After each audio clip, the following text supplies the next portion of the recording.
जय हिंद दोस्तों। आप सबका हमारे YouTube चैनल सिविल प्लस पे बहुत बहुत स्वागत है। दोस्तों, हम घटना चक्र की आय दृष्टि मैगजीन कर रहे थे। उसी सीरीज में आज हम अंतर्राष्ट्रीय परिदृश्य को देखेंगे। तो सबसे पहला जो टॉपिक है, भारत और क्रोएशिया के बीच में कुछ संबंधों में ग्रोथ हुई है, उसके बारे में है। तो यहाँ हमें सबसे पहले जानने की जरूरत यह है, माननीय प्रधानमंत्री मोदी जी द्वारा यहाँ की यात्रा की गई और किसी भी भारतीय प्रधानमंत्री की यह पहली यात्रा थी। तो इस पूरे टॉपिक में जो आपको ध्यान रखना है कि प्रधानमंत्री मोदी की यात्रा हुई है, ठीक है, अच्छी बात है, बहुत बढ़िया बात है, लेकिन यहाँ पास कोई ऐसी डेवलपमेंट नहीं है जो आपके प्रीलिम्स में पूछा जाए। अगर आपसे यहाँ कुछ पूछा जा सकता है तो आप यहाँ का मैप देख लीजिए, क्रोएशिया आखिर स्थित कहाँ है, इसका सीमा कहाँ टच होती है। अगर आपको ये जानकारी रहेगी तो कभी इस तरह के सवाल आएंगे कि क्रोएशिया की क्या सीमा एड्रियाटिक सी या मेडिटेरेनियन सी से टच हो रही है, तो आप उस तरह के सवाल को आसानी से हैंडल कर लेंगे। तो ध्यान रखिएगा, क्रोएशिया की सीमा है ना, वो किससे टच हो रही है। अगर आप यहाँ देखेंगे तो क्रोएशिया की जो सीमा है वो एड्रियाटिक सी से टच होती है। ठीक है, ये आप थोड़ा सा मैप पे इसको देख लीजिएगा। बाकी इस टॉपिक में आपको पढ़ने की कुछ भी जरूरत नहीं है। ओके, चलिए अब नेक्स्ट टॉपिक पे चलते हैं। भारत और साइप्रस के बीच में कुछ संबंधों में ग्रोथ हुई है। तो माननीय प्रधानमंत्री जी द्वारा जब जब ये क्रोएशिया की यात्रा पे गए थे तो उसी दौरान जो है ये साइप्रस की यात्रा भी किए। तो उस दौरान यहाँ पास कुछ डेवलपमेंट हुए थे, जैसे जो साइप्रस का जो सर्वोच्च नागरिक पुरस्कार है, माननीय प्रधानमंत्री जी को दिया गया।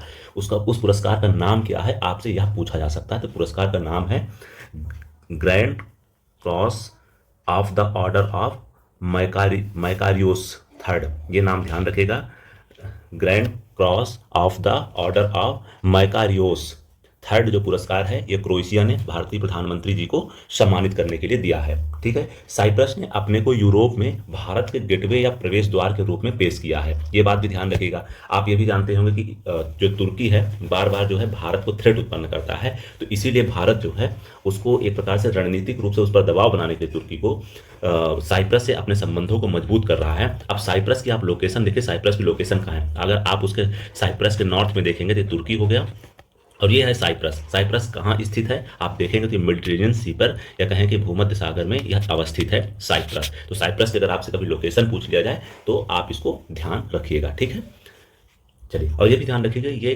ये चारों तरफ से जो है ना जल से घिरा हुआ देश है, या कह सकते हैं द्वीपीय कंट्री है।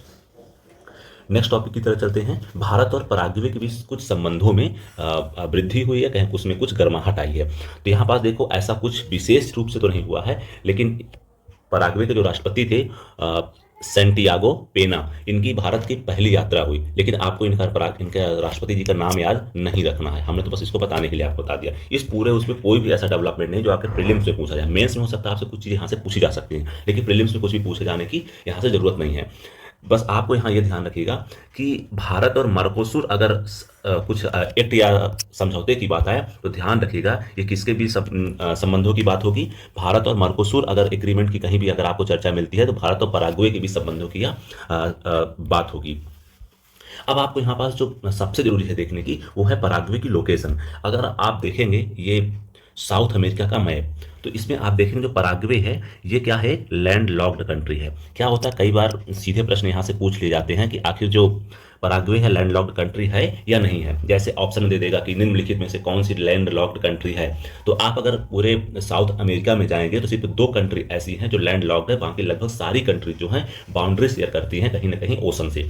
तो आप यहाँ देखेंगे बोलीविया और ये है पराग्वे, ये दो कंट्री मात्र ऐसी हैं जो क्या करती हैं, ओशन से अपनी सीमा शेयर नहीं करती है, कह सकते हैं लैंड लॉक्ड कंट्री है। तो ये आप लोकेशन मैप पर ध्यान रखिएगा। बाकी यहाँ से आपको इस टॉपिक में कुछ भी ध्यान रखने की जरूरत नहीं है। चलिए नेक्स्ट टॉपिक की तरफ चलते हैं। भारत और अंगोला संबंधों के बारे में है। तो देखो, इसमें प्रीलिम्स में पूछे जाने जैसा कुछ भी नहीं है। यहाँ आप बस अंगोला की लोकेशन देख लीजिएगा मैप पर अपने स्तर पर। ठीक है, चलिए आप चलते हैं भारत चिली संबंधों के बारे में।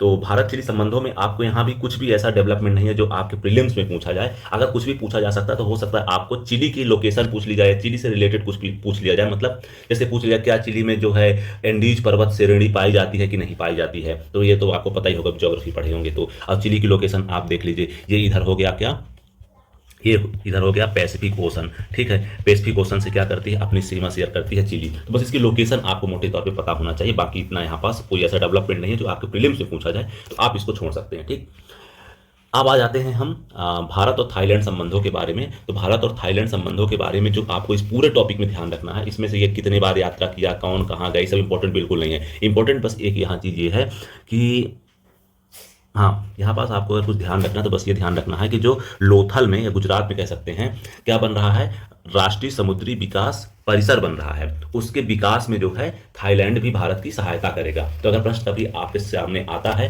राष्ट्रीय समुद्री विरासत परिसर, राष्ट्रीय समुद्री विरासत परिषद कहाँ बनाया जा रहा है, तो ध्यान रखिए कि गुजरात के लोथल में बनाया जा रहा है। उसमें जो विकास में उसके या इस परिसर के विकास में कोई अगर हेल्प करेगा तो थाईलैंड कंट्री है, ध्यान रखिएगा, ठीक है।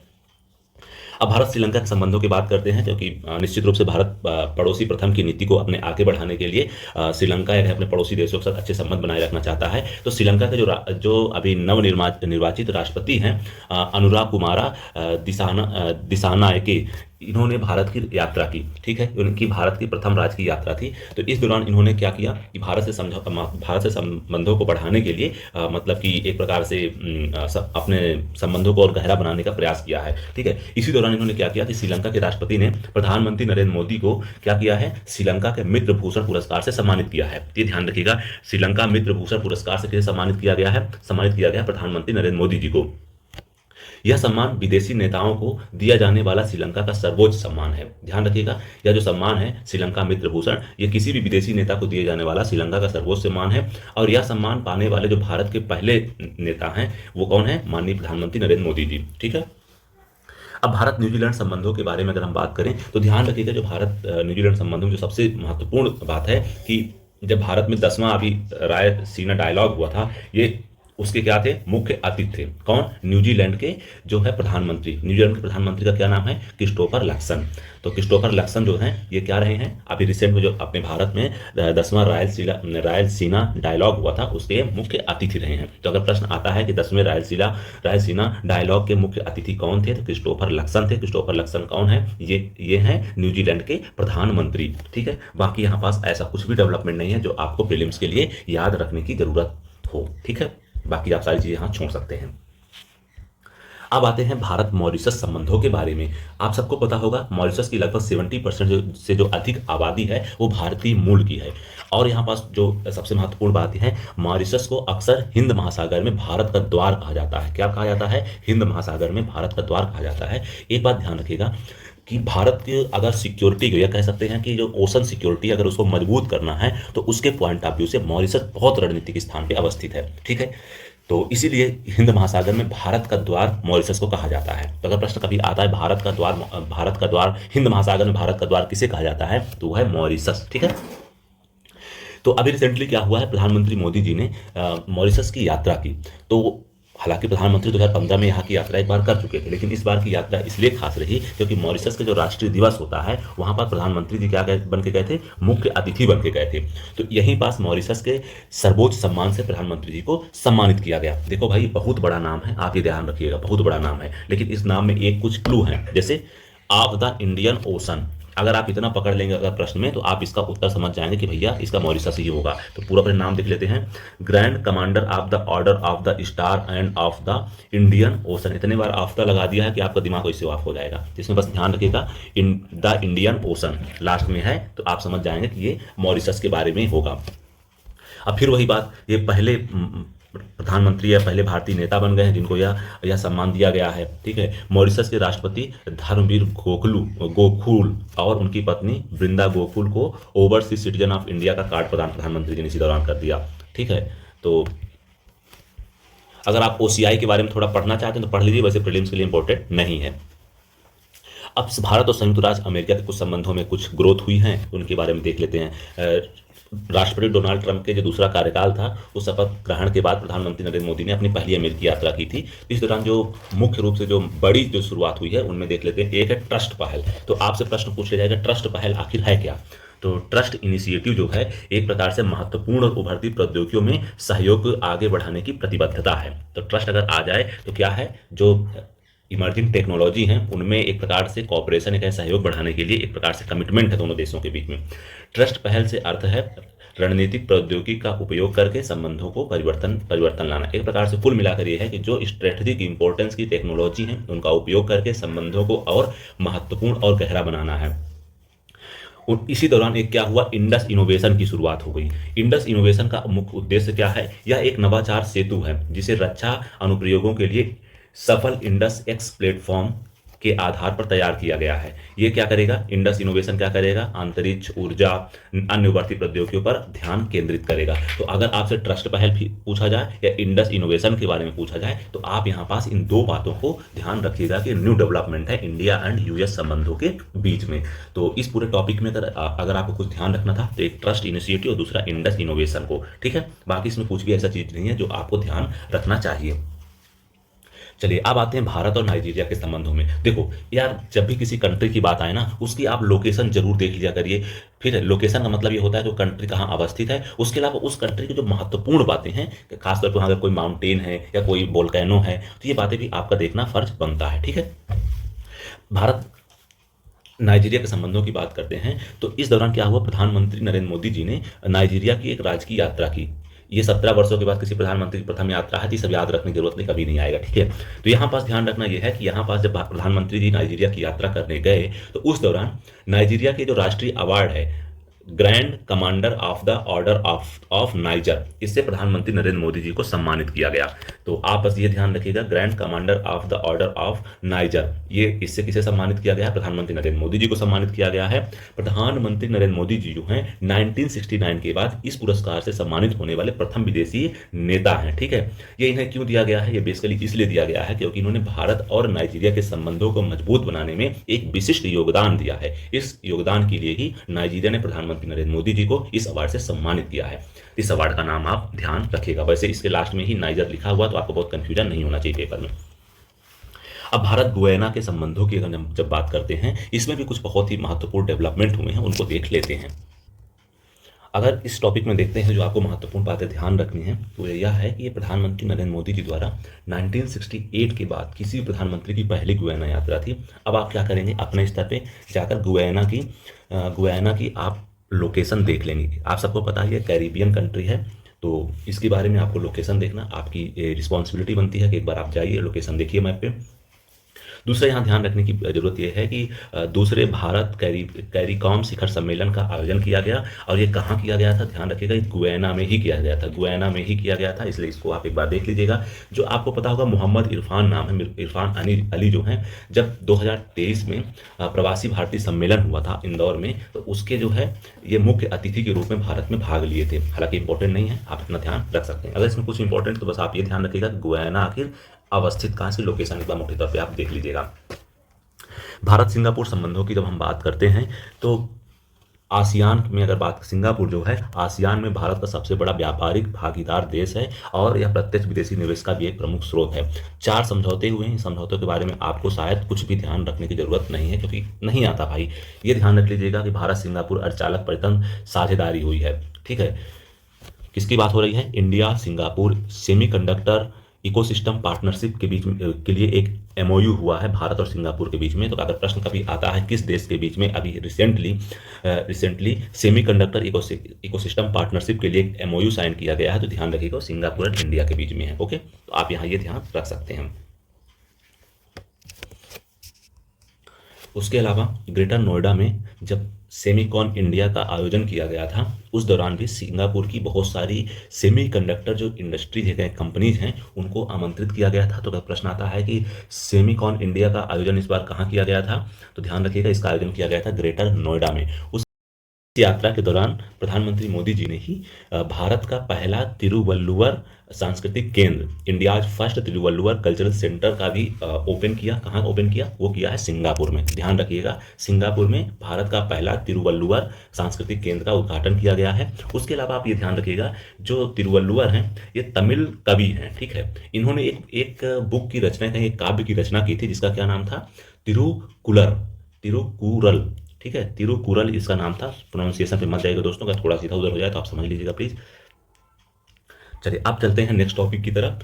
भारत ब्रुनेई दारुसलाम के बीच में अगर इस संबंधों के बारे में बात करेंगे तो यहाँ पास आपको कुछ भी ध्यान रखने की जरूरत नहीं है, ठीक है।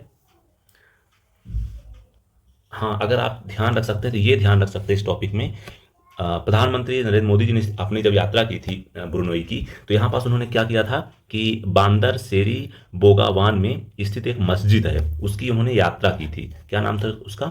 उमर अली सैफुद्दीन मस्जिद की प्रधानमंत्री नरेंद्र मोदी जी ने उस दौरान दौरा किया था। बस यहाँ पास इतना ही ध्यान रखिएगा, बाकी तो कुछ इंपॉर्टेंट नहीं है इस पूरे टॉपिक में।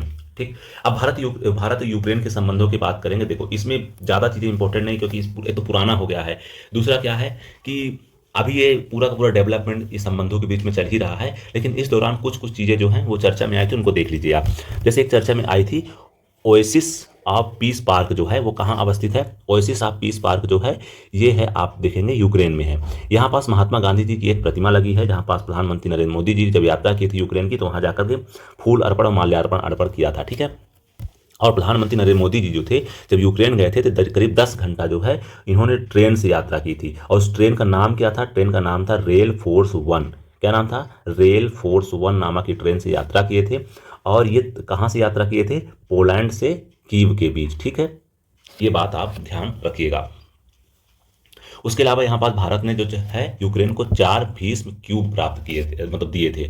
4 भीष्म क्यूब क्या है? अब आपकी ध्यान रखना है कि भीष्म क्यूब है क्या। तो ध्यान रखिए, जो भीष्म है ना, ये आरोग्य मैत्री परियोजना के तहत बनाया जा रहा है, या विश्व का सबसे छोटा, या कह सकते हैं पोर्टेबल हॉस्पिटल है। विश्व के पहले स्वदेशी पोर्टेबल अस्पताल है ये। पोर्टेबल अस्पताल का मतलब ये हो गया कि आप कहीं भी जाइए, इसको आराम से आप इसको कैरी कर सकते हैं, और पूरा पूरा इसमें सिस्टम होता है। ठीक है, आराम से आप इलाज वगैरह भी उसमें जो एक प्रकार से कह सकते हैं कि जो फर्स्ट ट्रीटमेंट हो गया या बेसिक नीड्स हो गई जो ट्रीटमेंट की जरूरी होती हैं, वो उसमें सब कुछ अवेलेबल रहती हैं। तो ध्यान रखिएगा, जो भीष्म है ना, ये क्या है? World first indigenous portable hospital है। इसको किसने बनाया है? ध्यान रखिएगा, इसको डीआरडीओ ने तैयार किया है। और ये किसके तहत तैयार किया गया है? ये आरोग्य मैत्री परियोजना के अंतर्गत इसको तैयार किया गया है। ठीक, चलिए भारत पोलैंड संबंधों के बारे में थोड़ा देख लेते हैं, क्योंकि प्रधानमंत्री नरेंद्र मोदी जी ने अपनी पोलैंड की आधिकारिक यात्रा भी किया था। अभी 45 वर्षों के बाद किया, 46 वर्षों के बाद किया, आपके लिए इंपॉर्टेंट नहीं है। यहाँ ध्यान रखिएगा, वारसा में डोबरी महाराज स्मारक पर इन्होंने श्रद्धांजलि अर्पित किया था। तो ध्यान रखिएगा, वारसा में क्या है? डोबरी महाराज, अगर पूछ ले डोबरी महाराज स्मारक कहाँ है, ध्यान रखिएगा वारसा में है। ठीक है, यह जो स्मारक है गुड महाराज स्क्वायर पर स्थित है। कहाँ स्थित है? गुड महाराजा स्क्वायर पर स्थित है।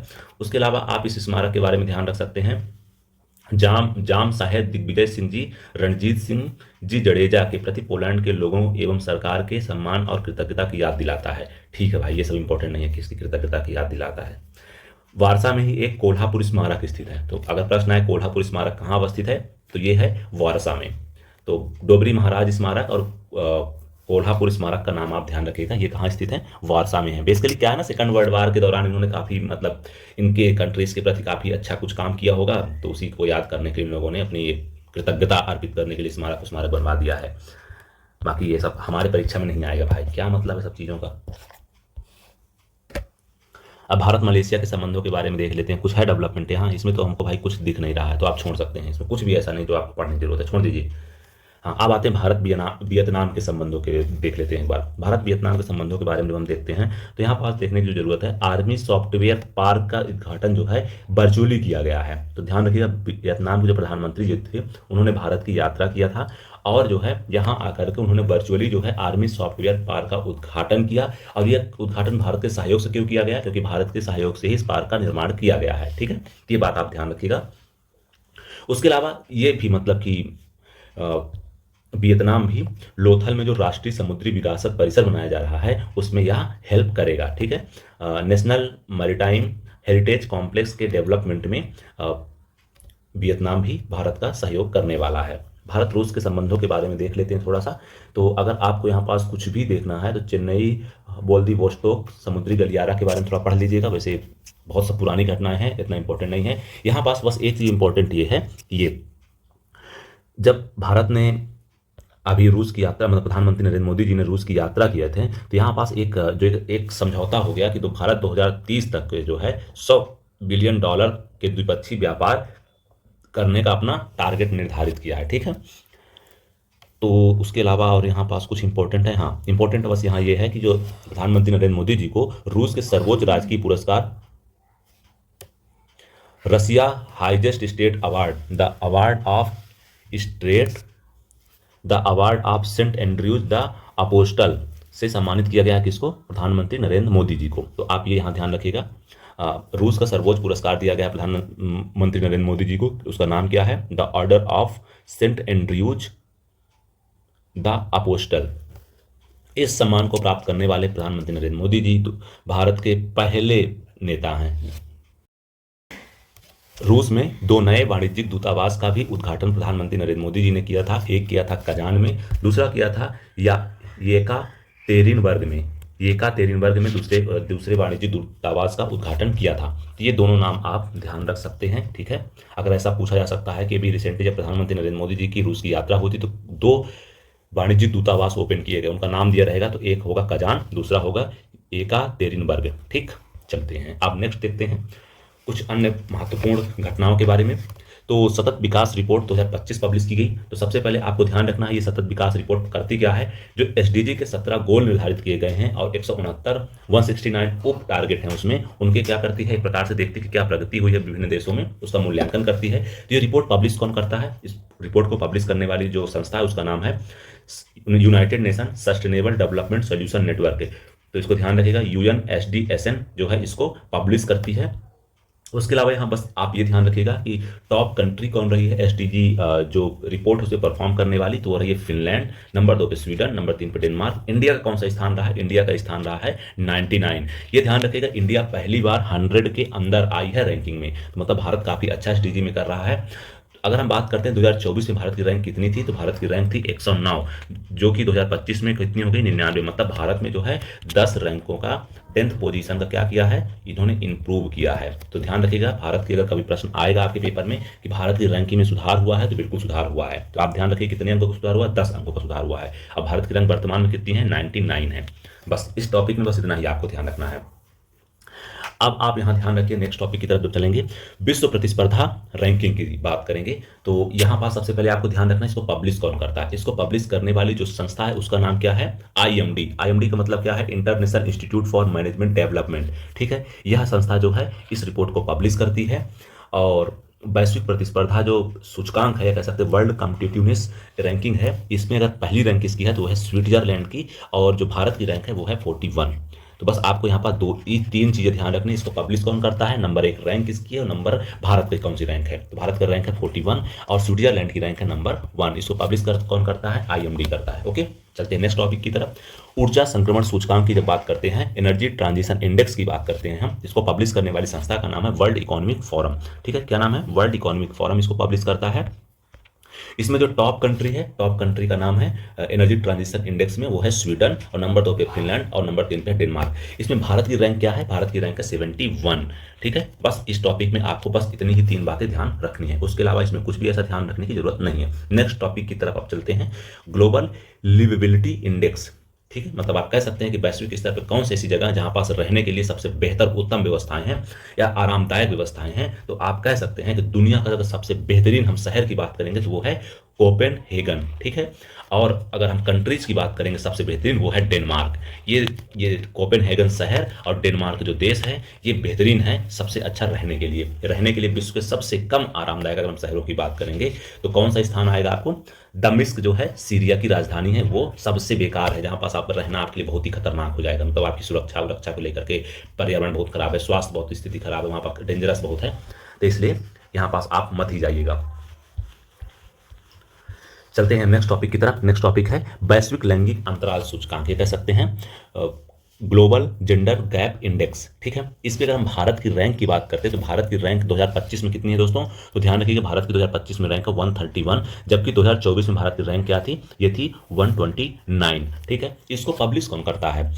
वैश्विक लैंगिक अंतराल रिपोर्ट को, तो इसको करता है पब्लिश वर्ल्ड इकोनॉमिक फोरम, ठीक। अगर हम सबसे बेहतरीन परफॉर्मेंस करने वाली इस रिपोर्ट में कंट्री की बात करते हैं तो आइसलैंड सबसे बेहतरीन कंट्री है जिन्होंने लैंगिक अंतराल को कम करने में बेहतरीन भूमिका निभाई है। कह सकते हैं यहाँ पास लैंगिक अंतराल न्यूनतम है आइसलैंड में, उसके बाद फिनलैंड में, ठीक है।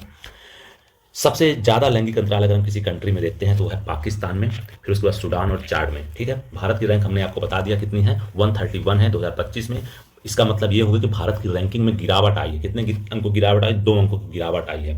भारत की रैंक 129 से घटकर 131 हो गई है। मतलब भारत को लैंगिक अंतराल को बांटने की जल्द से जल्द जरूरत है, क्योंकि अगर भारत ऐसा नहीं करेगा तो एसडीजी जो गोल नंबर 05 है तो उसकी प्राप्ति में भारत पीछे छूट जाएगा। ठीक है। लैंगिक अंतराल सूचकांक में मुख्य रूप से 4 जो पैरामीटर है उनको ध्यान में रखा जाता है। एक तो आर्थिक भागीदारी और अवसर की बात होती है, उसके अलावा शिक्षा की प्राप्ति की बात होती है, स्वास्थ्य उत्तरजीविता की बात होती है कि भारत में नागरिकों का स्वास्थ्य कैसा है। तीसरी चौथी बात जो है राजनीतिक सशक्तिकरण की बात होती है कि पॉलिटिकल पार्टिसिपेशन सभी जेंडर्स क्या है उस कंट्री में। अब चलते हैं ग्लोबल पीस इंडेक्स के बारे में देखते हैं। तो ध्यान रखिएगा दोस्तों, ग्लोबल पीस इंडेक्स जो है वो Institute of Economics and Peace के द्वारा पब्लिश किया जाता है। Institute of Economics and Peace के द्वारा इसको पब्लिश किया जाता है, किसको, ग्लोबल पीस इंडेक्स को। इसका जो है अगर हम बात करते हैं पहली कंट्री कौन है, सबसे बेहतरीन कंट्री कौन सी है जिसने परफॉर्मेंस किया इस इंडेक्स में, वो है आइसलैंड, उसके बाद आयरलैंड। तो आइसलैंड का नाम ध्यान रखिएगा। उसके बाद हम भारत की बात करते हैं तो भारत की इस बार जो रैंक है वो है 115 है इंडिया की रैंक ग्लोबल पीस इंडेक्स 2025 में। तो इंडिया की रैंक कितनी है ग्लोबल पीस इंडेक्स में, 115 है। नंबर 1 रैंक जो है आइसलैंड की है। और अगर आपसे यह पूछा जाए कि दुनिया का सर्वाधिक जो है मोस्ट पीसफुल रीजन कौन सा है, तो ये है पश्चिम और मध्य विश्व। पश्चिम और जो मध्य विश्व है ये दुनिया का सबसे पीसफुल रीजन है। ठीक है। अगर जब बात होती है दुनिया का सबसे कम शांतिपूर्ण देशों की या कहते हैं रीजन की, तो उसमें अगर आप देखेंगे तो उसमें कौन सा आएगा, अफ्रीका का मीना रीजन आएगा। ठीक है। तो ध्यान रखिएगा लीस्ट पीसफुल रीजन जो है वो है अफ्रीका का मीना रीजन, या कह सकते हैं मध्य पूर्व उत्तरी अफ्रीका का जो रीजन है वो सबसे कम शांतिपूर्ण क्षेत्र है। और अगर सबसे कम शांतिपूर्ण देश की बात करेंगे तो वो है यमन। यमन जो है यहाँ सबसे कम शांति है, बहुत अशांति है इस कंट्री में, कह सकते हैं आप। नेक्स्ट टॉपिक की तरफ चलते हैं। क्यूएस वर्ल्ड यूनिवर्सिटी रैंकिंग की जब हम बात करते हैं तो यहाँ पास अगर आपको कुछ ध्यान रखना है कि आखिर कौन सी यूनिवर्सिटी नंबर टॉप पे रही है, तो ये है MIT, अमेरिका की यूनिवर्सिटी है MIT। तो इसका नाम ध्यान रखिएगा। अगर भारत की तरफ से इस यूनिवर्सिटी इस रैंकिंग में बात करेंगे तो कौन सी यूनिवर्सिटी या कहेंगे कौन सी कॉलेज रही है, तो आप ध्यान रखिएगा दिल्ली IIT इसमें टॉप पे रही है। और इसका स्थान जो है इस रैंकिंग में कितना है, 123। ठीक। और इस रैंकिंग में भारत की कुल जो है 54 जो है इंस्टीट्यूशन शामिल हुए थे। ऑपरेशन राइजिंग लायन ये किसने लॉन्च किया था, ये इजराइल ने लॉन्च किया था ईरान के विरुद्ध। अब आपको इस पूरे टॉपिक में पूरी स्टोरी पे नहीं जाना है, स्टोरी में आपको बस इतना ध्यान रखना है कि इसमें जो ऑपरेशन लॉन्च किए गए उसमें क्या क्या महत्वपूर्ण चीज़ें हैं। तो पहली चीज़ जो ध्यान रखनी है, ऑपरेशन राइजिंग लायन जो है इजराइल ने ईरान के विरुद्ध जब हवाई हमले किए थे तब लॉन्च किया था। ठीक है। इसके जवाब में जो है ईरान ने क्या किया, ऑपरेशन ट्रू प्रॉमिस 3 लॉन्च कर दिया। अगर प्रश्न आता है कि ऑपरेशन ट्रू प्रॉमिस किसने लॉन्च किया था, ये किया था ईरान जो है इजराइल को जवाब देने के लिए ये लॉन्च किया था। इसके तहत उसने क्या किया था, इजराइल के सैन्य ठिकाने या कहेंगे हवाई अड्डों को इसने निशाना बनाया था। आप सबको पता होगा ये बेसिकली जो युद्ध एक प्रकार से कॉन्फ्लिक्ट शुरू हुआ था इजराइल और ईरान के बीच में, परमाणु बम ना बनाने देने के लिए हुआ था। तो इसी दौरान जो है 22 जून की तारीख थी, ईरान के परमाणु स्थानों पर हवाई हमला किया था किसने, अमेरिका ने किया था। और इस ऑपरेशन को उन्होंने कुछ नाम दिया था, उस ऑपरेशन का क्या नाम है, ऑपरेशन मिडनाइट हैमर। तो अगर आपसे पूछा जाता है कि ऑपरेशन मिडनाइट हैमर जो है ये किसने लॉन्च किया था, तो ये लॉन्च किया था USA ने। और इसका ऑब्जेक्टिव क्या था, इसका ऑब्जेक्टिव था जो मतलब कि ईरान के परमाणु स्थल हैं उनको नष्ट करना, ताकि ये जो है परमाणु एटम बॉम्ब ना बना सके। तो ध्यान रखना अगर आपसे इस तरह के प्रश्न आते हैं कि फोर्डो, नतांज और इस्फहान चर्चा में रहे हैं, ये क्या हैं, तो ध्यान रखिएगा ईरान की एटॉमिक साइट थी। फोर्डो, नतांज और इस्फहान जो हैं, तो ध्यान रखिएगा फोर्डो, नतांज और इस्फहान अगर पूछा जाए कि हाल ही में चर्चा रहे ये स्थल क्या हैं, तो ईरान के परमाणु साइट्स हैं। ठीक है। जिस पर अमेरिका ने मिडनाइट हैमर ऑपरेशन चलाकर इन्हें नष्ट किया था। और यहाँ पर ध्यान रखिएगा B2 बॉम्बर्स इन्होंने यहाँ पास अटैक किया था। ठीक। अब मुझे नहीं लगता है इस टॉपिक में कुछ इंपॉर्टेंट रह गया। हाँ, एक चीज इंपॉर्टेंट रह गया है, ऑपरेशन सिंधु। ऑपरेशन सिंधु जो है भारत सरकार ने लॉन्च किया था। जो ईरान और इजराइल में जो युद्ध हो रहा है उसके दौरान जो भारतीय नागरिक फंस गए हैं इन कंट्रीज में, उनको निकालने के लिए भारत ने ऑपरेशन सिंधु लॉन्च किया था। तो ध्यान रखिएगा अगर आपसे पूछा जाए ऑपरेशन सिंधु, या कह सकते भारत ने इजराइल एवं ईरान के बीच जो कॉन्फ्लिक्ट में फंसे भारतीयों को निकालने के लिए कौन सा ऑपरेशन लॉन्च किया था, तो उसका नाम था ऑपरेशन सिंधु। तो इस टॉपिक में इतना ही है। भारत संयुक्त राष्ट्र आर्थिक एवं सामाजिक परिषद का सदस्य चुन लिया गया, ये बात ध्यान रखिएगा। इकोसॉक बोलते हैं इसको शॉर्ट फॉर्म में। आपको पता होगा यूनाइटेड नेशन के जो 6 अंग हैं उसका एक अंग है इकोसॉक। इकोसॉक क्या करता है, जो अंतरराष्ट्रीय आर्थिक एवं सामाजिक मुद्दों पर चर्चा करने का केंद्रीय मंच है। ठीक है। इसमें टोटल नंबर ऑफ सदस्य कितने हैं, इसमें सदस्य हैं नंबर ऑफ 54। ठीक है। तो ध्यान रखिएगा इसमें जो है भारत के साथ जो है कुछ और कंट्रीज जो है सदस्य के रूप में चुनी गई हैं, यही आपके लिए इंपॉर्टेंट है। ठीक है। इंपॉर्टेंट क्या है कि भारत तो चुना ही गया है, उसके साथ साथ चीन, लेबनान और तुर्कमेनिस्तान, ये चारों कंट्री का आप नाम भाई कैसे भी करके याद रखना। प्रश्न में ये नहीं आएगा कि भारत सदस्य चुना गया है, बल्कि ये आएगा कि कौन कौन कंट्री है जिनको इकोसॉक का सदस्य चुना गया है। ठीक है। तो अभी हाल ही में भारत के साथ 3 और कंट्री को चुना गया है, चीन, लेबनान और तुर्कमेनिस्तान को। आप ध्यान रखिएगा कि जो ये सभी सदस्य बने हैं इनका कार्यकाल कितने साल होगा, 3 साल होगा। मतलब जो नए सदस्य चुने जाते हैं उनका कार्यकाल 3 ईयर होता है। ठीक है, चलिए इसमें इतना ही इंपॉर्टेंट चीजें थी। अब आगे चलते हैं नेक्स्ट टॉपिक की तरफ। इसमें है भारत को अंतर्राष्ट्रीय प्रशासनिक विज्ञान संस्थान की अध्यक्षता मिल गई है। ठीक है। अब आप यहाँ पास देखो, एक क्या है, ये एक प्रकार से गैर लाभकारी संस्था है। कौन, कैसी संस्था है, गैर लाभकारी संस्था है। तो इसका उद्देश्य क्या भाई, इसका उद्देश्य कुछ नहीं है, सिंपल सी बात है। जो एक प्रकार से साइंस के क्षेत्र में एडमिनिस्ट्रेशन होता है उसको कैसे बेहतर बनाया जा सकता है उस पर ये काम करेगा। अब भारत अध्यक्ष बना है तो भारत ने एक उद्देश्य क्या रखा है, अध्यक्षता संभालते ही भारत ने कहा कि भैया ऐसा है, हम अधिकतम शासन और न्यूनतम सरकार के सिद्धांत को लेकर आगे बढ़ेंगे। ठीक है। भारत जो है इस संस्था का जो सदस्य बन गया था, कब से बन गया था, वो बना था 1998 से। इस संस्था में टोटल कितने सदस्य हैं, वो हैं 31। ठीक है, ये बात आप ध्यान रखिएगा। और यह पहली बार है जब भारत इसका अध्यक्ष बन रहा है। ठीक है, 2025-2028 तक भारत इसकी अध्यक्षता संभालेगा और पहली बार होगा कि भारत इसकी अध्यक्षता करेगा। सुरक्षा परिषद के नए 6 सदस्य चुने गए हैं, जो आपको सदस्यों के नाम ध्यान नहीं रखना है।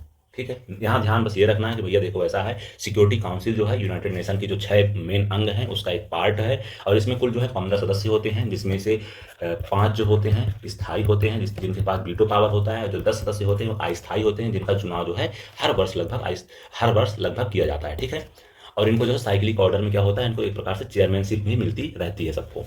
ठीक, इनके पास वीटो पावर नहीं होता है। ठीक, इनके पास वीटो पावर होता है और ये स्थायी सदस्य होते हैं। नेक्स्ट टॉपिक की तरफ चलते हैं, विश्व प्रेस स्वतंत्रता सूचकांक 2025। सबसे पहले आपको ध्यान होना चाहिए पब्लिश कौन करता है, रिपोर्टर्स विदाउट बॉर्डर।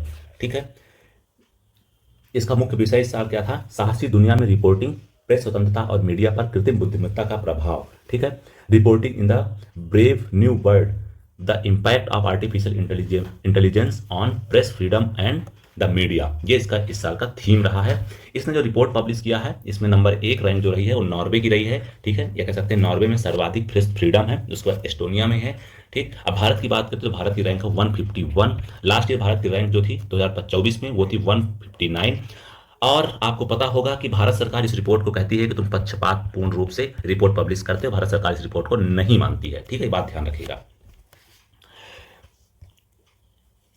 ओके, तो इसमें आपने देख लिया कि पहली रैंक इसकी नॉर्वे की है, भारत की रैंक है 151, लेकिन भारत इस रिपोर्ट को मानता नहीं है। ये हम आपको बता दिए हैं सैद्धांतिक रूप से जो भारत सरकार का स्टैंड है।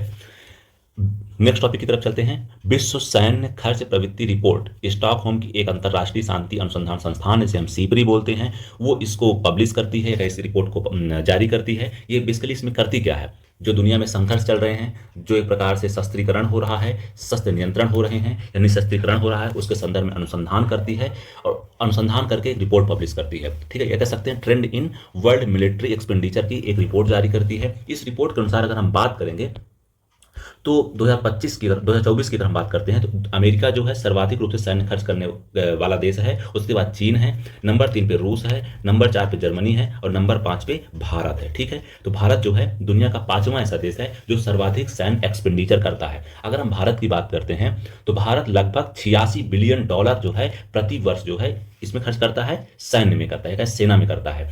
ध्यान रखिएगा भारत जो है अपने जीडीपी का 2.3% जो है किसमें खर्च करता है, सैन्य में करता है।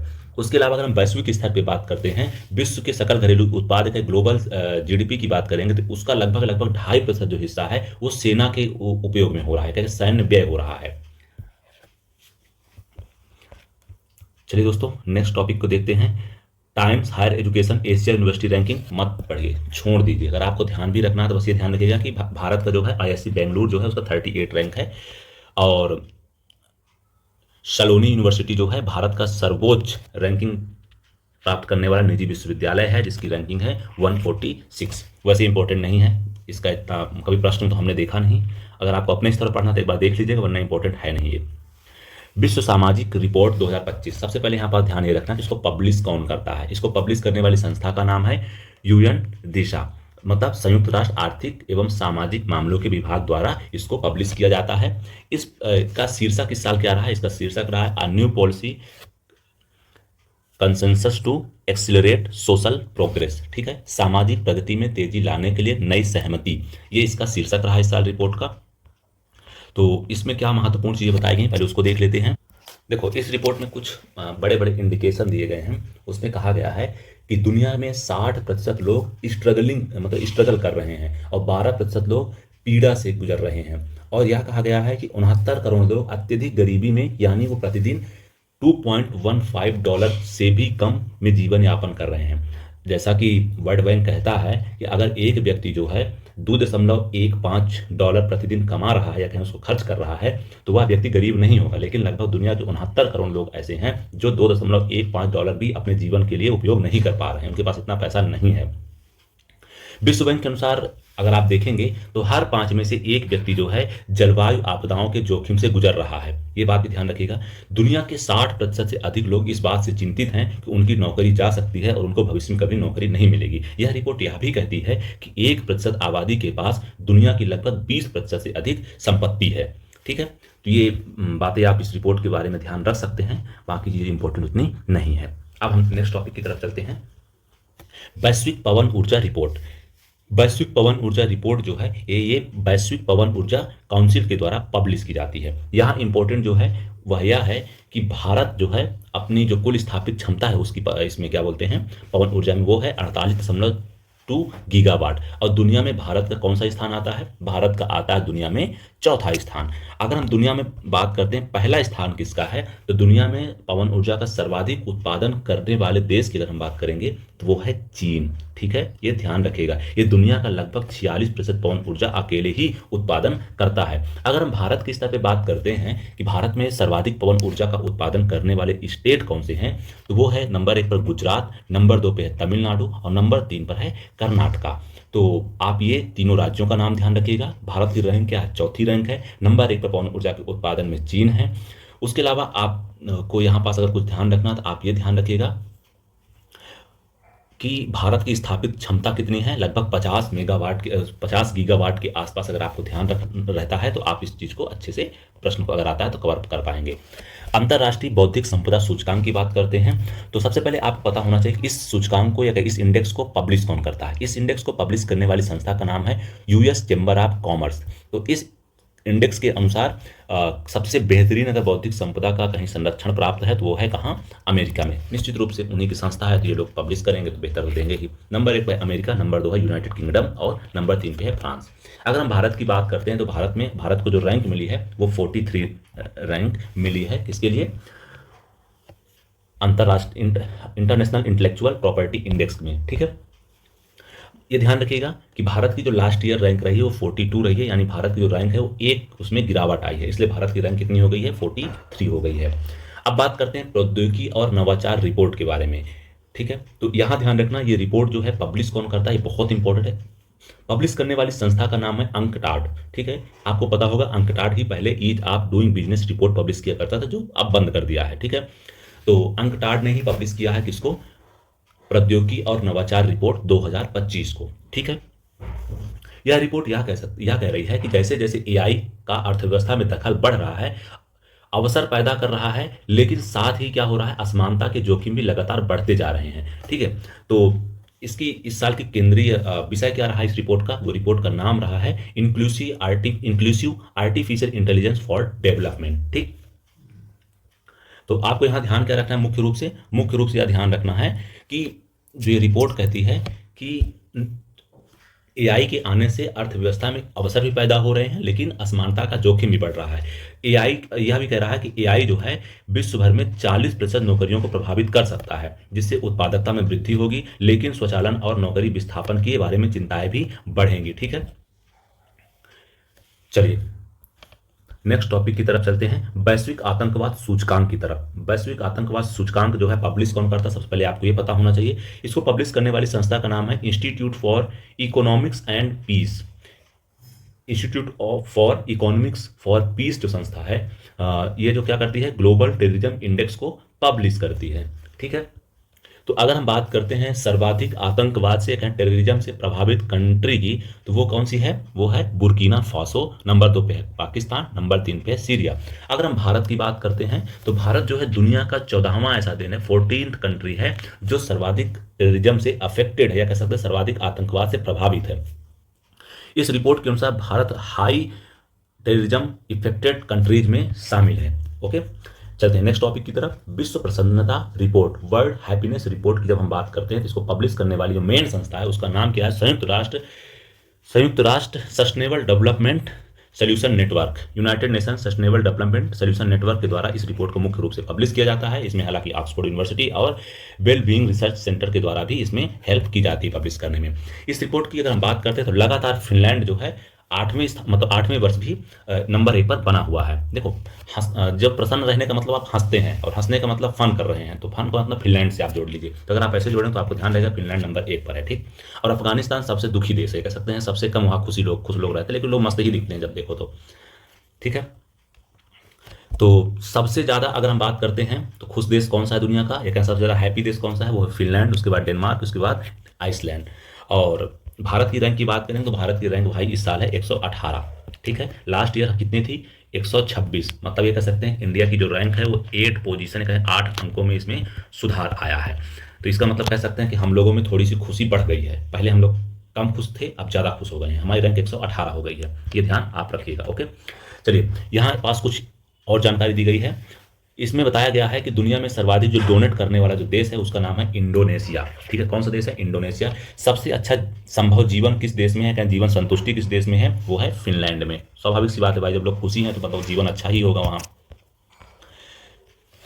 विश्व प्रसन्नता शिखर सम्मेलन का आयोजन अभी रिसेंटली कहाँ किया गया है? वर्ल्ड हैप्पीनेस समिट का आयोजन किया गया है अमेरिका में। अमेरिका में भी कहाँ? फ्लोरिडा में। फ्लोरिडा में भी कहाँ? मियामी में। तो ध्यान रखिएगा, मियामी में जो है वर्ल्ड हैप्पीनेस समिट का आयोजन किया गया है, ये इंपॉर्टेंट है, ध्यान रखिएगा। उसके अलावा ये ध्यान रख सकते हैं इसका प्रथम अगर बात करते हैं, फर्स्ट वर्ल्ड हैप्पीनेस समिट कहाँ हुई थी? ये 2017 में मियामी में ही हुई थी। ओके, तरफ चलते हैं। म्यांमार में भूकंप। दोस्तों आप सबको पता होगा 28 मार्च 2025 की तारीख थी जब म्यांमार के संगाई क्षेत्र में एक 7.7 मैग्नीट्यूड का भूकंप आया, जिसकी वजह से म्यांमार में व्यापक रूप से जनधन की हानि हुई। लगभग वहां पास 4000 के आसपास लोग वहां पास डेथ कर गए।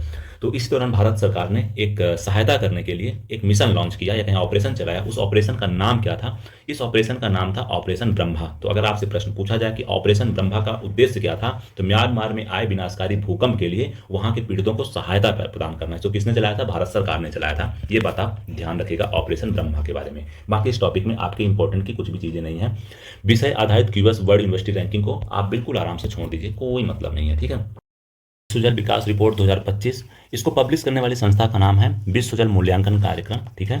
दोस्तों यहाँ पास एक बहुत ही जो महत्वपूर्ण जो चीज़ है वह यह है कि यूनाइटेड नेशन ने इस साल का जो अपना ईयर घोषित किया है 2025 के लिए, वो हिमनद संरक्षण का अंतर्राष्ट्रीय वर्ष घोषित किया गया है। तो ध्यान रखिएगा कि आप अगर प्रश्न कभी आता है 2025 को यूनाइटेड नेशन ने वर्ष घोषित किया है, किसके लिए वर्ष घोषित किया है? तो किया है हिमनद संरक्षण का अंतर्राष्ट्रीय वर्ष, ये ध्यान रखिएगा, ठीक है। उसके अलावा जो है हिममंडलीय विज्ञान हेतु कार्यवाही के दशक 2025-2034 के लिए घोषित किया है, और इसके लिए यूनेस्को को एक प्रमुख एजेंसी के रूप में नियुक्त किया गया है, ठीक है। अब यहाँ पास कुछ महत्वपूर्ण बातें बताई गई, जैसे हिंद कुश काराकोरम हिमालय को जो है तीसरा ध्रुव कहा जाता है, ठीक है, या कह सकते हैं हिमालय वाले जो क्षेत्र को तीसरा ध्रुव कहा जाता है।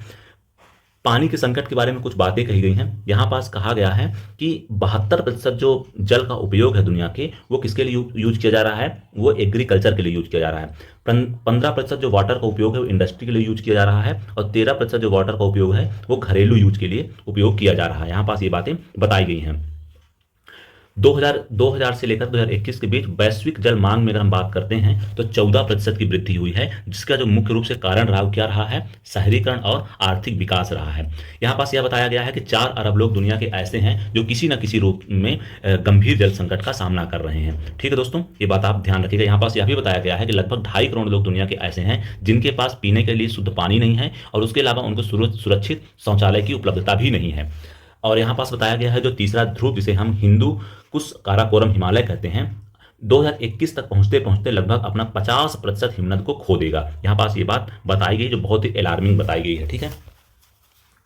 आप यहाँ पास ध्यान रख सकते हैं, एक तो ये कितना वाटर किस सेक्टर में यूज होता है ये ध्यान रख सकते हैं। बाकी दुनिया का तीसरा ध्रुव किसे कहा जाता है ये ध्यान रख सकते हैं। बाकी चीज़ें उतनी इंपॉर्टेंट नहीं है। मेंस की अगर आप परीक्षा दे रहे हो तो आपको ये डेटा काफ़ी इंपॉर्टेंट हो जाते हैं जल संकट के बारे में बताने के लिए, ठीक है। बाल मृत्यु दर में स्तर और रुझान, मतलब कुल मिलाकर ये बताया गया है इस रिपोर्ट में कि बाल मृत्यु दर में पिछले 2000 लगभग 25 सालों में क्या परिवर्तन आए हैं उसके बारे में यहाँ जानकारी दी गई है। तो इस रिपोर्ट में बताया गया है कि 5 वर्ष से कम आयु के जो बच्चे थे उनकी मृत्यु दर में लगभग 52% की गिरावट आ गई है। देखो इसमें डेटा बहुत सारा दिया गया है, जो अगर आप मेंस की परीक्षा दे रहे हैं तो वहाँ पास काम आ सकता है। मोटे तौर पर बस आप ये ध्यान रखिएगा कि जो है 5 वर्ष से कम आयु के बच्चों की जो मृत्यु दर में है लगभग 52% की गिरावट आई है। बाकी अगर आपको यहाँ प्रीलिम्स के लिए कोई चीज़ बात करें तो ऐसी इंपॉर्टेंट चीज़ें यहाँ नहीं है। यहाँ पास ये बताया गया भारत की 5 वर्ष से कम आयु की मृत्यु दर में जो है बच्चों की उसमें लगभग 70% की गिरावट आई 2000 से लेकर के 2023 के बीच में अगर बात करेंगे तो, ठीक है। चलिए नेक्स्ट टॉपिक की तरफ चलते हैं और देखते हैं अंतर्राष्ट्रीय शस्त्र हस्तांतरण प्रवृत्तियों के बारे में, जिसे सीपरी नामक एक संस्था है जिसे Stockholm International Peace Research Institute द्वारा पब्लिश किया जाता है। तो आप देखेंगे कि दुनिया में अगर कुल शस्त्रों के निर्यातक देशों की बात करेंगे तो शीर्ष 5 निर्यातक देश कौन से हैं, तो उसमें नंबर 1 पर है अमेरिका। लगभग दुनिया का 43% जो है आर्म्स का या कहें शस्त्र का निर्यात करता है। उसके बाद फ्रांस, रूस, चीन और उसके बाद जर्मनी, ठीक है।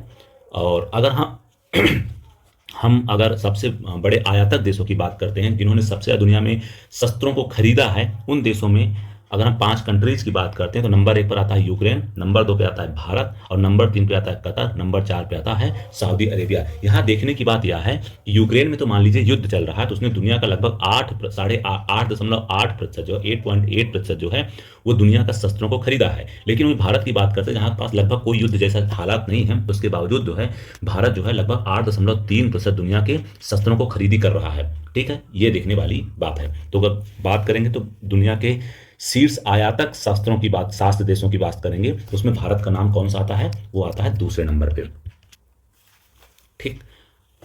चलिए नेक्स्ट टॉपिक की तरफ चलते हैं। भारत शस्त्रों के आयात में शीर्ष स्थान पर था, जबकि 2020 से लेकर 24 के बीच बात करें तो भारत दूसरे स्थान, ठीक है। ये इंपॉर्टेंट नहीं है हमारे लिए, ठीक है, छोड़ दो आप इसको। हाँ ये देख सकते हो आप यहाँ पास क्या है, भारत जो है अगर हम बात करेंगे 2020 से 2024 की अवधि में भारत के शस्त्रों के आपूर्तिकर्ता देशों में देखेंगे, कहें आर्म्स को जो भारत को आपूर्ति करते हैं उन देशों में देखेंगे तो रूस जो है भारत के कुल शस्त्र आयात का 36% से अधिक उत्तरदायी है। उसके बाद फ्रांस 33%, इजराइल 13%। तो ये आप डेटा देख सकते हैं, ये इंपॉर्टेंट थोड़ा है कि भारत ने जितना 2020 से लेकर 2024 के बीच में आर्म्स खरीदे हैं या कैसे कह सकते हैं कि मिसाइल तो रॉकेट जो भी खरीदे हैं उसमें जो है 36% अकेले जो है रूस से आया है, उसके बाद फ्रांस से आया है, उसके बाद इजराइल से आया है, ठीक है। अब नेक्स्ट टॉपिक की तरफ चलते हैं। इंडेक्स ऑफ इकोनॉमिक फ्रीडम, इसको पब्लिश करता है कौन, इसको पब्लिश करने वाली संस्था का नाम है द हेरिटेज फाउंडेशन। इतना इंपॉर्टेंट नहीं है, बस आप एक बार देख लीजिए। आर्थिक स्वतंत्रता सूचकांक में जो नंबर 1 रैंक है वो है सिंगापुर की। सिंगापुर को विश्व की सबसे स्वतंत्र अर्थव्यवस्था के रूप में घोषित किया गया है। उसके बाद जो है भारत की रैंक की बात करते हैं तो भारत की रैंक 2025 में है, कितनी है, वो है 128। जबकि 2024 में कितनी रैंक थी भारत की, वो थी 126वीं। दुनिया के सबसे खराब इकोनॉमी का है, सबसे कहीं क्लोज्ड इकोनॉमी जो है वो उत्तर कोरिया की है। अब चलते हैं करप्शन परसेप्शन इंडेक्स की तरफ, या कहें भ्रष्टाचार बोध सूचकांक 2024 की जब हम बात करते हैं तो इसको पब्लिश करने वाली संस्था का नाम है एक गैर सरकारी या कह सकते हैं गैर लाभकारी संगठन है जिसका नाम है ट्रांसपेरेंसी इंटरनेशनल, ठीक है। ये क्या करती है, सत्ता, रिश्वत एवं गुप्त सौदों के दुरुपयोग को रोकने की दिशा में सरकारों, व्यवसायों एवं नागरिकों के साथ मिलकर कार्य करती है, ठीक है। कुल मिलाकर दुनिया में जो जिस देश में जो भ्रष्टाचार की स्थिति है उसके बारे में एक मतलब रिपोर्ट पब्लिश करती है, ठीक है। यह जो है 1995 से जो है अपना प्रतिवर्ष एक रिपोर्ट पब्लिश करती है जिसका नाम क्या है, करप्शन परसेप्शन इंडेक्स, ठीक है। इसमें सबसे बेस्ट कंट्री कौन सी है, जहां पर सबसे कम करप्शन है, उसका नाम है डेनमार्क। डेनमार्क लगातार 7 वर्षों से इस पोजीशन पर बना हुआ है। अगर हम भारत की रैंकिंग की बात करते हैं तो भारत की जो रैंक है 2024 वाली, उसमें तो भारत की रैंक है 96। ध्यान रखिए कितनी रैंक है, 96। जबकि 2023 वाली रिपोर्ट में जो भारत की रैंक थी वो थी 93। मतलब ये कह सकते हैं कि जो भारत की रैंक है उसमें गिरावट आई है 3 अंकों की। ये बात आप ध्यान रखिएगा। भारत को भ्रष्टाचार के अगर इसमें श्रेणी में रखेंगे तो भारत जो है मालदीव और गाम्बिया की श्रेणी में बताओ आ गया है। नेक्स्ट टॉपिक की तरफ चलते हैं, जलवायु जोखिम सूचकांक या क्लाइमेट रिस्क इंडेक्स। सबसे पहले आपको ये पता होना चाहिए इसको पब्लिश कौन करता है। इसको पब्लिश करने वाली संस्था का नाम है जर्मन वॉच। इस रिपोर्ट में बताया गया है कि 2022 में अगर 3 सबसे प्रभावित कंट्रीज की बात करते हैं जलवायु से तो वो हैं पाकिस्तान नंबर 1 पे है, बेलीज नंबर 2 पे है, नंबर 3 पर इटली, अगर 1993 से 2022 तक की बात करेंगे तो डोमिनिका जो है सर्वाधिक रूप से क्लाइमेट से प्रभावित कंट्री रही है। अगर हम वहीं भारत की जब बात करेंगे 1993 से लेकर 2022 तक में लगभग 30 सालों में, तो 6th पोजीशन पे जो रहा है भारत का स्थान रहा है जो है क्लाइमेट से सर्वाधिक प्रभावित रहा है। नेक्स्ट टॉपिक है रूस यूक्रेन संकट के समय कुछ संबंधों में जो बदलाव आए, प्रगाढ़ता आई है, उसके बारे में टॉपिक है। लेकिन रियलिटी में यहाँ पास आपको कुछ भी ध्यान रखने की जरूरत नहीं है, क्योंकि कुछ भी अभी निष्कर्ष निकला ही नहीं है। जितनी भी वार्ताएं थी सारी वार्ताएं फेल हो गई हैं। अब भी यूक्रेन और रूस के बीच में संकट बरकरार है। तो आपको अगर इसमें कुछ भी देखना है तो आप मैप देख लीजिएगा। यूक्रेन के आसपास की कंट्री कौन सी हैं जो उससे बाउंड्री शेयर करती हैं, ब्लैक सी के आसपास की जो लोकेशन हैं, जो बंदरगाह हैं या कह सकते हैं जो पासेज हैं या जल संधियाँ हैं, उनको अच्छे से देख लीजिएगा। वहां से अगर कोई सवाल आएगा तो आपसे बन जाना चाहिए, ठीक है। बाकी इस टॉपिक में आपको कुछ भी पढ़ने की जरूरत नहीं है, आप बस मैप देख लीजिएगा यूक्रेन के आसपास का, ठीक है। अब जो है नेक्स्ट टॉपिक है ट्रंप की गोल्ड कार्ड योजना, अमेरिकी नागरिकता की नई स्कीम। दोस्तों आप सबको पता होगा अमेरिका में दो तरह से नागरिकता प्राप्त की जाती है। पहली तरीका क्या है, वो है नेचुरलाइजेशन, या कह सकते हैं कि प्राकृतिक रूप से अगर आप वहाँ के नागरिक हैं तो आपको वहाँ के नेचुरलाइजेशन प्रक्रिया से आपको नागरिकता प्राप्त हो जाती है। दूसरा तरीका होता है निवेश आधारित वीजा कार्यक्रम के माध्यम से।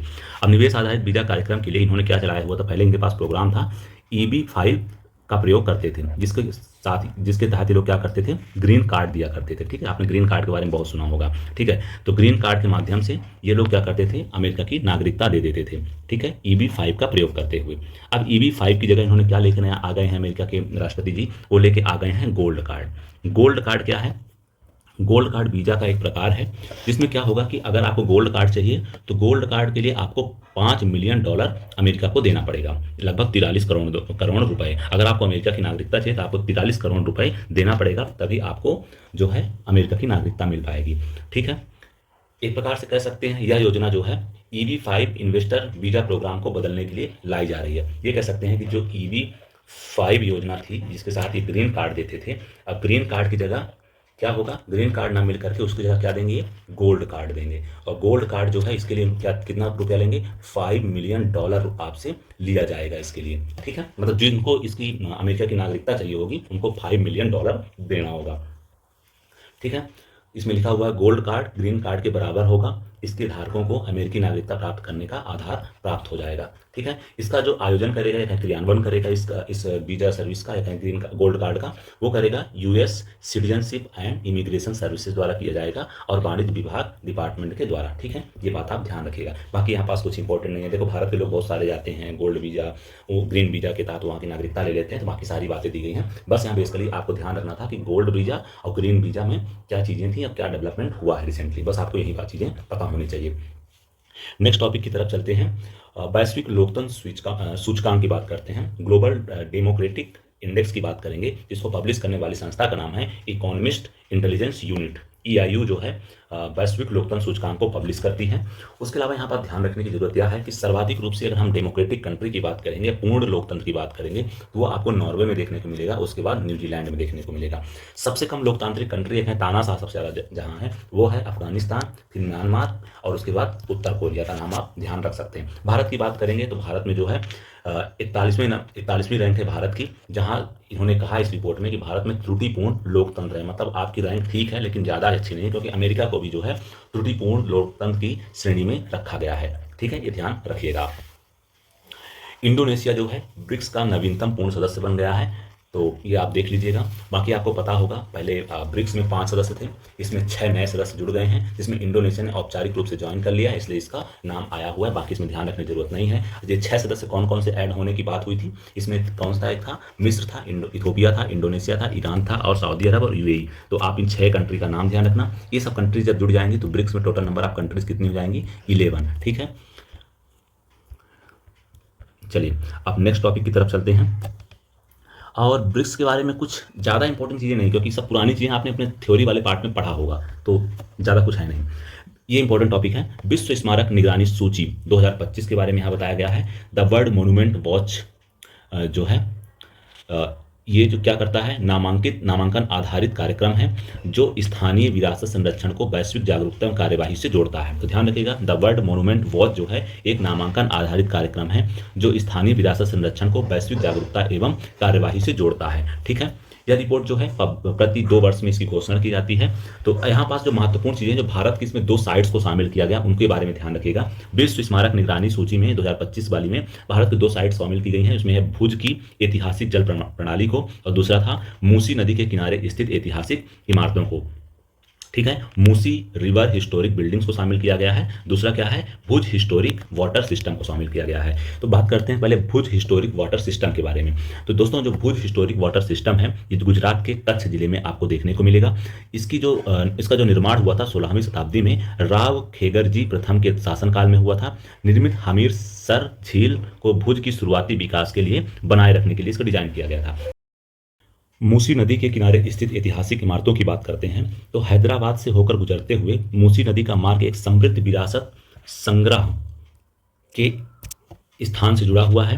उसके अलावा जो है दक्षिण भारतीय शहर के एक मध्यकालीन केंद्र से आधुनिक महानगर तक के विकास को दर्शाता है। ठीक है, उसके अलावा देख लेते हैं मूसी नदी के बारे में। मूसी नदी जो है कृष्णा की एक सहायक नदी है। इसका जो उद्गम होता है वो तेलंगाना के विकाराबाद के निकट अनंतगिरी नामक एक पहाड़ी है वहां से होता है। और यह जो मूसी नदी है जा करके तेलंगाना के नालकोंडा जिले के बाड़ापल्ली गांव के पास जाकर के ये कृष्णा नदी में मिल जाती है। नेक्स्ट टॉपिक की तरफ चलते हैं।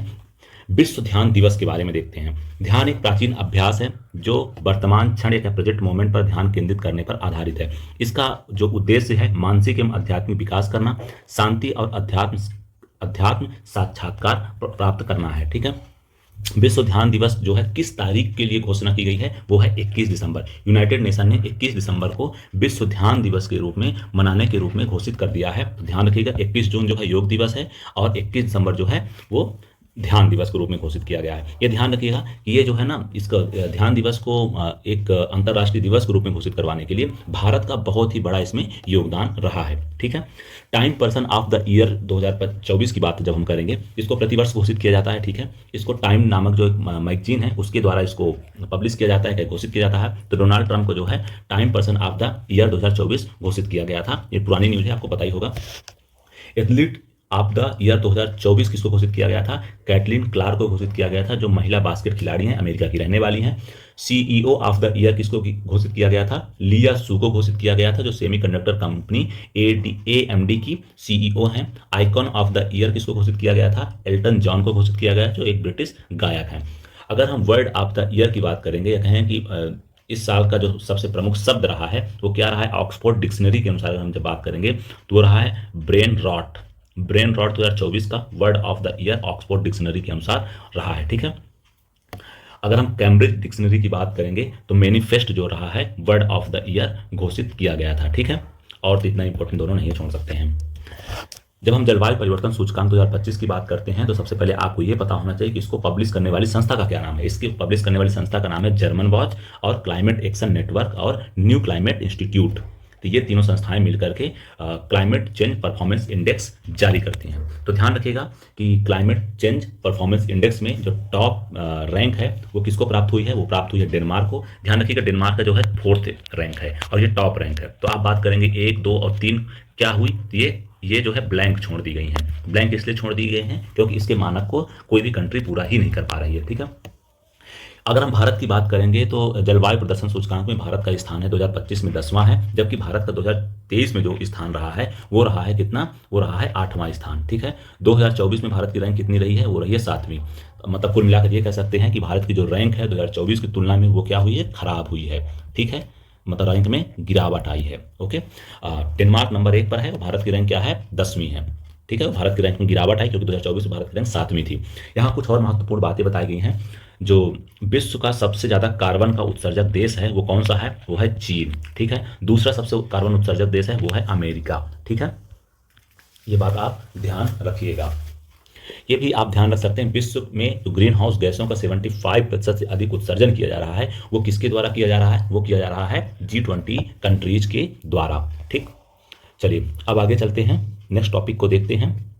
हाँ, यहाँ पास आप देख सकते हैं ग्रीन हाउस गैस के उत्सर्जन में भारत का जो रैंक है वो कितना है? उत्सर्जन के प्रदर्शन में भारत का रैंक है 13वां। ठीक है, नवीकरणीय ऊर्जा के में प्रदर्शन भारत क्या है? वो 33वां है। ऊर्जा उपयोग में 11वां है और ऊर्जा जलवायु नीति में 7वां है। ठीक है, क्यूएस एशिया यूनिवर्सिटी रैंकिंग में अगर आप बात करें तो इसमें जो है भारत की सर्वाधिक 162 विश्वविद्यालय इसमें शामिल हैं। और अगर एशिया में सबसे अच्छी यूनिवर्सिटी की बात करेंगे उसका नाम है पेकिंग विश्वविद्यालय, जो चीन में ही है, ठीक है। उसके बाद हांगकांग विश्वविद्यालय हांगकांग में पड़ेगा। अगर भारत की बात करेंगे सबसे अच्छा प्रदर्शन करने वाले कॉलेज या यूनिवर्सिटीज़ की, तो वो हैं आप आईआईटी दिल्ली को नंबर 1 पर रखेंगे, मतलब 44वीं रैंक है। उसके बाद आईआईटी बॉम्बे है, उसके बाद आईएससी बेंगलुरु, आईआईटी मद्रास है। तो ध्यान रखिएगा आईआईटी दिल्ली जो है सबसे अच्छा एशिया में परफॉर्मेंस करने वाली भारत का इंस्टीट्यूट है। ओके, यूपी की बात करें तो यूपी में है कानपुर आईआईटी। नेक्स्ट टॉपिक की तरफ चलते हैं। विश्व की 10 सबसे बड़ी अर्थव्यवस्थाएं 2025 की जो हैं उसके बारे में आईएमएफ ने एक डेटा जारी किया है। अगर इसमें देखेंगे तो 10 largest economy of the world जो हैं 2025 की, उनमें नंबर 1 पर है अमेरिका। अमेरिका की इकोनॉमी का साइज लगभग कितना है, 30.5 ट्रिलियन डॉलर। चाइना की बात करेंगे तो 19.23 ट्रिलियन डॉलर है। वहीं जर्मनी की बात करेंगे तो 4.74 ट्रिलियन डॉलर है। भारत की इकोनॉमी की बात करेंगे 4.19 ट्रिलियन डॉलर है। जापान की इकोनॉमी की बात करेंगे तो 4.19 ट्रिलियन डॉलर है। तो आप ये दुनिया की 5 सबसे बड़ी इकोनॉमी के नाम आपने देख लिए हैं। यहाँ पास इंपॉर्टेंट जो है ध्यान रखने वाली बात जो है कि भारत जो है अभी रिसेंटली जो है चौथा स्थान प्राप्त किया है जापान को पीछे छोड़ करके, ठीक है। बस यही बात आपको यहाँ ध्यान रखने वाली थी। नेक्स्ट टॉपिक है वर्ल्ड गिविंग इंडेक्स 2024। इसको पब्लिश कौन करता है? इसको पब्लिश करने वाली संस्था का नाम है चैरिटीज एंड फाउंडेशन, ठीक है। चैरिटीज एंड फाउंडेशन द्वारा वर्ल्ड गिविंग इंडेक्स पब्लिश किया जाता है। इसमें इंडोनेशिया जो है सर्वाधिक उदार देश के रूप में घोषित किया गया है, मतलब सर्वाधिक रूप से दान देते हैं, ठीक है। उसके बाद जो है भारत का जो रैंक इसमें है 26वीं है, ठीक। बाकी इसमें आप कुछ भी ध्यान रखने की जरूरत नहीं है। रूल ऑफ लॉ इंडेक्स की बात करेंगे जिसको पब्लिश करने वाली संस्था का नाम है वर्ल्ड जस्टिस प्रोजेक्ट, ठीक है। इसमें बस इतना ही आप ध्यान रखिए, बाकी आप सारी चीजें हटा दीजिए। अगर याद भी रखना तो आप ये ध्यान रखिए डेनमार्क में सबसे अच्छा है रूल ऑफ लॉ, भारत में जो है 79 पोजीशन है। बस इतनी इंपॉर्टेंट नहीं है, पर आप एक बार देख लीजिएगा, ठीक है दोस्तों। नोबेल पुरस्कार को जो है आगे जो इतने टॉपिक हैं उनको हम नेक्स्ट वीडियो में कवर करेंगे। इस वीडियो में इतना ही। आपका हमसे जुड़ने के लिए बहुत बहुत धन्यवाद। उम्मीद करते हैं हमारा प्रयास आपको अवश्य पसंद आएगा। हम कोशिश कर रहे हैं जितना भी हमें टाइम मिल पा रहा है हम वीडियोस को बनाने की, हम पूरी कोशिश करेंगे कि हम जल्द से जल्द सारे वीडियो आपको प्रोवाइड करवा दें। जय हिंद, जय भारत दोस्तों। वीडियो को लाइक करें, शेयर करें एंड चैनल को सब्सक्राइब करना बिल्कुल ना